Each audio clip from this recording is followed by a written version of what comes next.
നിങ്ങളുടെ ഇഷ്ട പരമ്പരകൾ എക്സ്ക്ലൂസീവായി സൺ നെക്സ്റ്റ് ആപ്പിലൂടെ തികച്ചും ഫ്രീ ആയി ഇപ്പോഴേ ആപ്പ് ഡൗൺലോഡ് ചെയ്യൂ.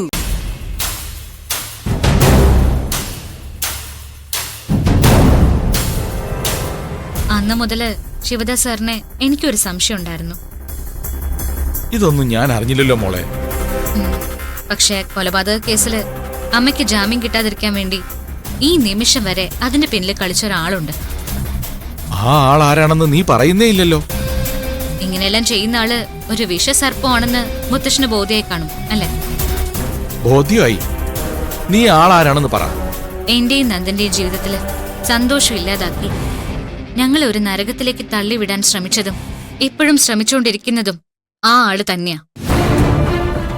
ഞങ്ങള് രണ്ടാളും ഒന്നായതിൽ രണ്ട് കുടുംബങ്ങളോടും പക പോക്കാണ് ആ വ്യക്തി.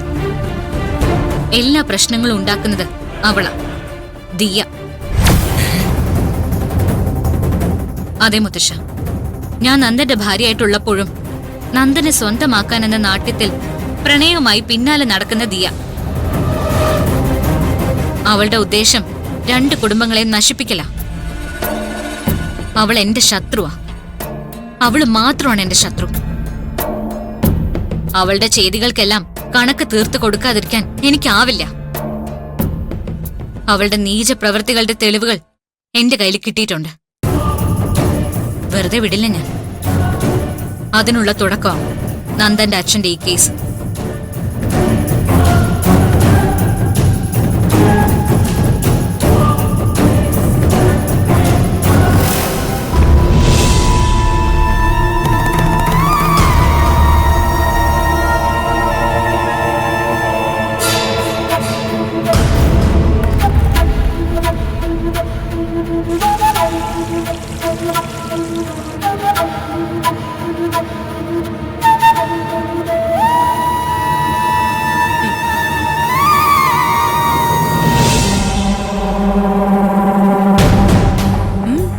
എന്താ എന്നെ ഇങ്ങനെ നോക്കുന്നത്? എന്നെ മുമ്പ് കണ്ടിട്ടില്ലേ?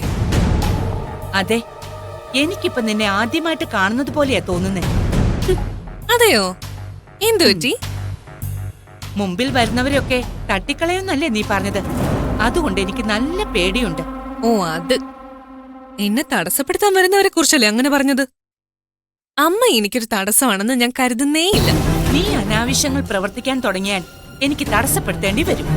ഞാൻ ആവശ്യങ്ങൾ പ്രവർത്തിക്കുമ്പോ അത് അനാവശ്യമാണെന്ന് അമ്മ കരുതാതിരുന്നാ മതി. പിന്നെ പ്രശ്നമില്ലല്ലോ. ഞാനിപ്പൊ കമ്പനിന്ന് വന്നതേ ഉള്ളൂ. കമ്പനിയിൽ എന്തൊക്കെയാ നടക്കുന്നെന്ന് അമ്മയ്ക്ക് വല്ലതും അറിയോ? കമ്പനി നീ പിടിച്ചടക്കാൻ പോവല്ലേ? കൈവിട്ട് പോകാതിരിക്കാനുള്ള കളികളാ ഇപ്പൊ കളിക്കുന്നത്. ഇപ്പോഴത്തെ സ്ഥിതിയിൽ മുന്നോട്ട് പോയാലേ കമ്പനി ഇടിഞ്ഞു പൊളിഞ്ഞ് താഴെ കിടക്കും. അതിന് തക്കതായിട്ട് അവിടെ എന്താ ഉണ്ടായത്? ഗൂഢാലോചന, സാമ്പത്തിക തട്ടിപ്പ്. കമ്പനി അക്കൗണ്ടിലെ കാശ് മുഴുവൻ വേറെ അക്കൗണ്ടിലേക്ക് ഒഴുക്കി വിട്ടിരിക്കുക ആ വാസുദേവ്. അച്ഛൻ അറിയാതെ വാസുദേവ് അത്തരം ഏർപ്പാടുകൾ ഒറ്റയ്ക്ക് എങ്ങനെ നടത്താന്? അച്ഛനല്ലേ മാനേജിംഗ് പാർട്ട്ണർ? അതാണ് പറഞ്ഞത് ഗൂഢാലോചനയെന്ന്. വാസുദേവ് കുറെ സ്റ്റാഫിനെയൊക്കെ കയ്യിലെടുത്ത് വെച്ചിരിക്കല്ലേ. വാസുദേവ് അങ്ങനെയൊക്കെ ചെയ്യുമെന്ന് ഞാൻ കരുതുന്നില്ല. അയാൾക്ക് അതിനുള്ള കഴിവില്ല. പക്ഷേ തട്ടിപ്പിനും വെട്ടിപ്പിനും ഒക്കെ നല്ല കഴിവാ. അയാളുടെ ഗൂഢാലോചനയെല്ലാം ഞാൻ തെളിയിക്കും. അയാളുടെ തട്ടിപ്പുകൾ ഓരോന്നോരോന്നായി പുറത്തു വന്നോണ്ടിരിക്കുക. അയാള് കമ്പനിയിൽ വന്നിരുന്നാലുണ്ടല്ലോ, പണം കിട്ടാനുള്ളൊരു ജാഥയായിട്ട് വന്ന ബഹളം വെക്കുന്നേ. ആ ജാഥക്കാരെ നീ കൊണ്ടു ചെല്ലുന്നതല്ല. ഞാൻ എന്തിനാ അത് ചെയ്യുന്നേ? എല്ലാം അവര് ചെയ്തോളും. ദിയേ, നീ ചെയ്യുന്നതൊന്നും സത്യത്തിന് നിരക്കുന്നതല്ല. സത്യം, ധർമ്മം, നീതി, ഇത് കൈവിട്ടിട്ട് ഒരു കാര്യവും ഞാൻ ചെയ്യില്ല. ഫലം എന്തായെന്ന് നോക്കാതെ നീ നിന്റെ കർമ്മം ചെയ്യുക എന്ന് ഭഗവത്ഗീതയിൽ പറഞ്ഞിട്ടില്ലേ? ഞാനത് അക്ഷരം പ്രതി പാലിക്കും. നിന്നോട് എന്തു പറഞ്ഞിട്ടും കാര്യമില്ലാന്ന് എനിക്ക് മനസ്സിലായി.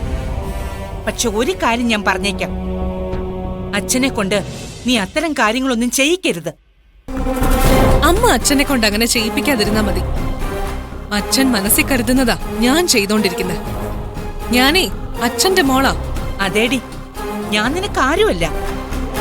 കമ്പനിയുടെ കാര്യത്തില് അമ്മ എനിക്ക് ആരുമല്ല. പക്ഷെ വീടിന്റെ കാര്യത്തില് അമ്മയാണ് അമ്മ. എന്താ കമ്പനിയുടെ കാര്യത്തിൽ ഇടപെടാൻ എനിക്ക് അവകാശമില്ലെന്നോ? അമ്മ വീട്ടിൽ അടങ്ങി ഒതുങ്ങി കഴിഞ്ഞാ മതി. കുഴപ്പം പിടിച്ച കമ്പനിയിൽ ചെന്ന് തലയിടൊന്നും വേണ്ട. വേണ്ടി വന്നാൽ ഞാൻ തലയിടുവടി. അമ്മ ഇനി ഒന്നും മിണ്ടണ്ട. അമ്മയ്ക്ക് ബുദ്ധിമുട്ടുണ്ടാക്കുന്ന ഒരു ഏർപ്പാടിനും ഞാൻ സമ്മതിക്കില്ല. അവിടുത്തെ കാര്യങ്ങളെല്ലാം ഞാനും അമ്മയുടെ ഹസ്ബൻഡും ചേർന്ന് തീരുമാനിച്ചോളാം, കേട്ടോ?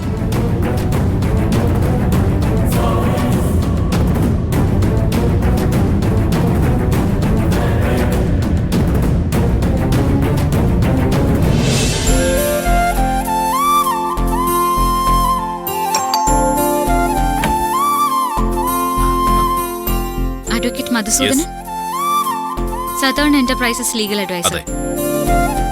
ഞാൻ അഡ്വക്കേറ്റ് ശരണ്യ. അറിയാം, ഞാനും സ്വാമിനാഥൻ സാറിന്റെ കൂടെ മുമ്പ് പ്രാക്ടീസ് ചെയ്തിട്ടുണ്ട്. വരൂ, ആ, thank you. അകത്തേക്ക് ഇരിക്കൂ.